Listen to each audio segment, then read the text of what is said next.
Welcome to the Banker Lamp. Please enjoy the video. In this video, I will show how to make kimchi ramen noodles at home, only ways. Boil 500 ml water, add ramen noodles, and cook for 2 to 3 minutes while stirring. Drain some water if you like thicker broth, then stir in 2 tablespoons of chopped kimchi, 1 teaspoon sesame oil, and a splash of soy sauce. Crack an egg on top and simmer gently until set, then garnish with scallions and sesame seeds for a cozy finish. Warm your kitchen ideas with small swaps that change everything. Start by toasting sesame seeds in a dry pan for a minute to release oils, then sprinkle them on the finished bowl.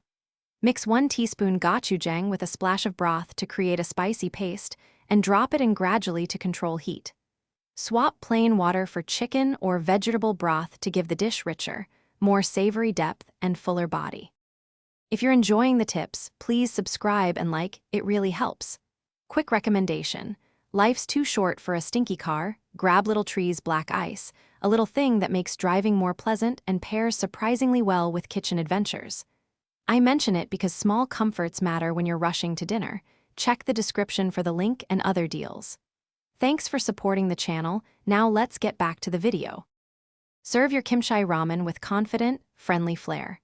Ladle noodles and broth into a warm bowl, then arrange toppings neatly. A soft boiled egg halved, sliced scallions, roasted seaweed, and a sprinkle of toasted sesame seeds. For protein, add pan-fried tofu cubes or shredded chicken.